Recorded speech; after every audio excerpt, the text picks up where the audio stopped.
Hi, welcome to this next lesson. Here, we're going to be looking at the vectorization of our drawing from scratch. I'm going to be working with these proportions. I've already amplified the color palette, so it's not necessary for us to take any references. As you can see, I don't have any base color ready, so I'm going to get a drawing that I've previously scanned in. I'm going to fit it to my artboard.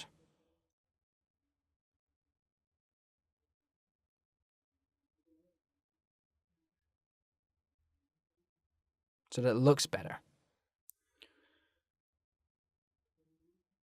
Okay, so now I'll put it in template mode.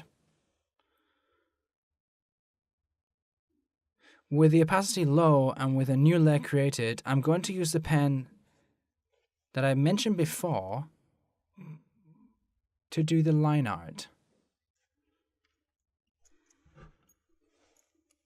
So, cartoon style is different from those we saw before.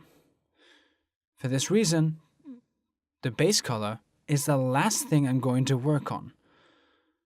Well, maybe not the last thing, but we have to work first with the line work. So it's going to be in the second part of the lesson.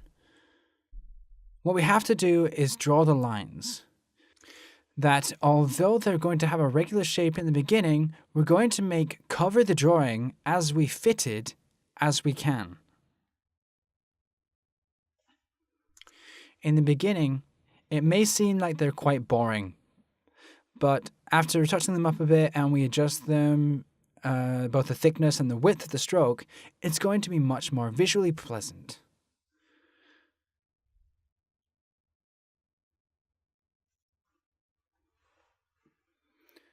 I recommend that you start with a 2-point thick stroke. This line lets you see details we're putting in the illustration. Later, we'll worry about improving it. It may not look great at the beginning, as it won't really take shape until the final stages, where it'll look completely different.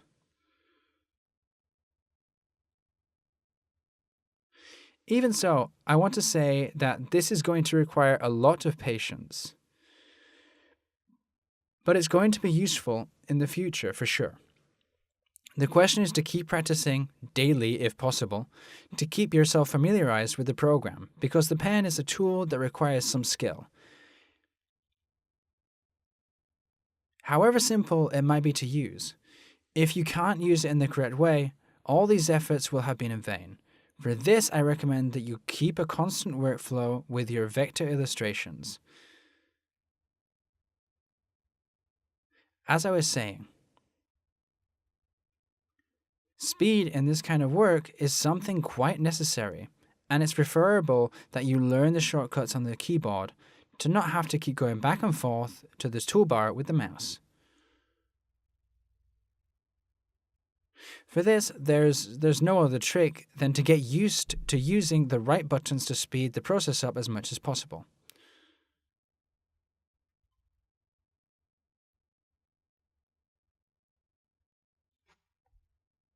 Right now, I'm working on the details on the face. As you can see, I'm using a plain line with no variations.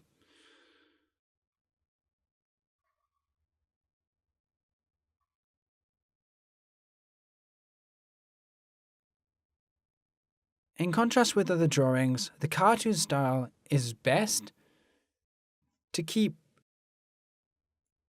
it to the sketch if you prepared beforehand a sketch, because it's something premeditated, and here the colors are going to be secondary.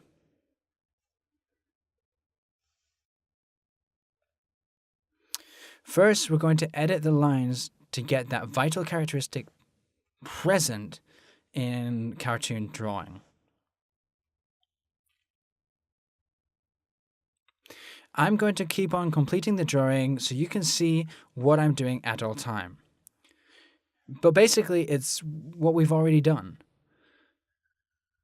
From the first lessons where we got the dog out of Freepik's free resources, the only difference is that we're not using a real image,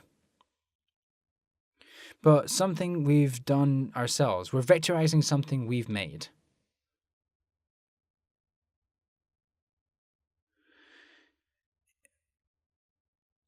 I want to do this without a sketch so you could see that you don't need to have a massive talent with Photoshop's brush in case you felt more secure with the traditional way of things. What you can do is scan your drawing and then put it into Illustrator, fitting it into your artboard in the format you want to use. After, you put it in template mode, and the rest of it is just what we've discussed throughout the course. Put the layers on low opacity, use the brush, the pen. So the pen, I'm using right now the same black tone, but people use different tones to navigate better.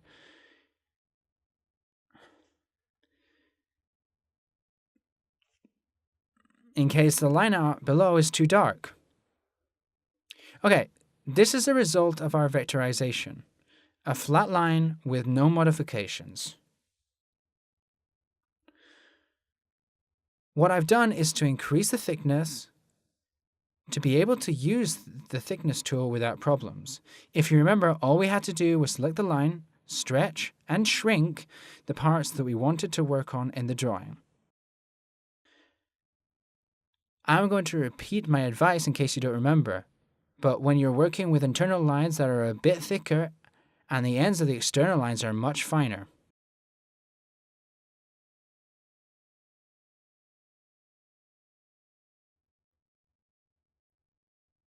It's just a question of working with illustration until we like it. In comparison with the references, I mentioned before that on Pinterest I found and used lines that were attractive and fit with my illustration. And now I'm trying to make it similar.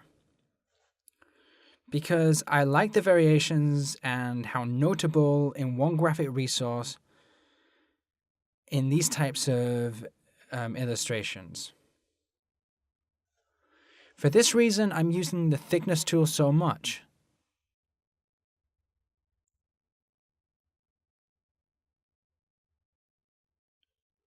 This procedure is slower and requires more patience. You have to be patient when doing the drawing, like with the vectorization process. So I recommend that, like I said at the beginning of the video, that it's better to abbreviate in a way. To abbreviate each of the different tools. So you have to learn the different keyboard shortcuts that correspond to each of these tools. Because if you don't, you'll be moving the mouse around and having to go to the toolbox to select the tool, and you want to use it, and then if you want to change, you have to repeat the process again. But if you learn the different shortcuts, you'll just have to have one hand on the tablet and the other on the keyboard.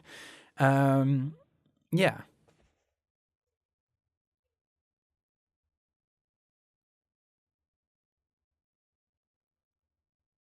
I'm moving this along on fast forward to show you that this process holds no mystery, and it's basically what I've been showing you along the entire course, with the tools.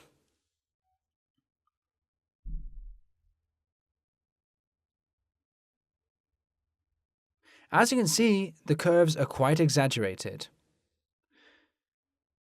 The dark tone in the line is what stands out the most, and it's very different to the line we had at the beginning. I've done all we need to do left, and this is a result of using our width tool throughout our illustration. Our line out is ready. All I have to do now is add the base, as we have been doing with the other illustrations. We'll take the line out as a kind of sketch on which we're drawing, but we're not going to erase it, nor are we going to lower its opacity. With the base done, we can create a second layer where we can add the colors for our illustration.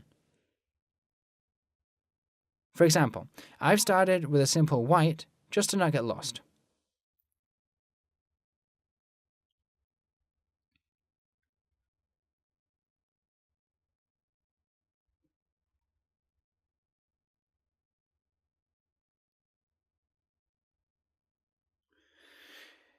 You can always hit Ctrl Y if you want to adjust something with a lot more precision. I don't need to do that here, as I can just zoom in enough to see it.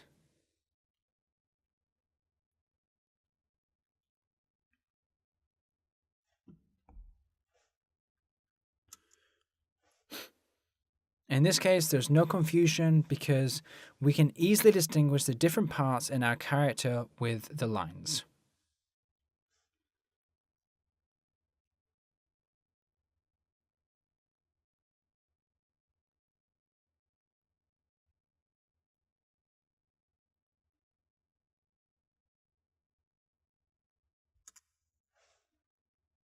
We can go along fill in the gaps using the superior line as a guide, and this is the base that we're going to make of our work before we add the color with a little more intensity.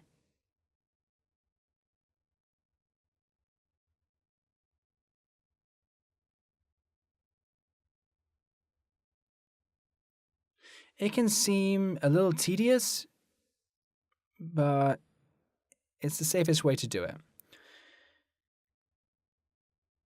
If we want to get like the perfect filling of our illustration.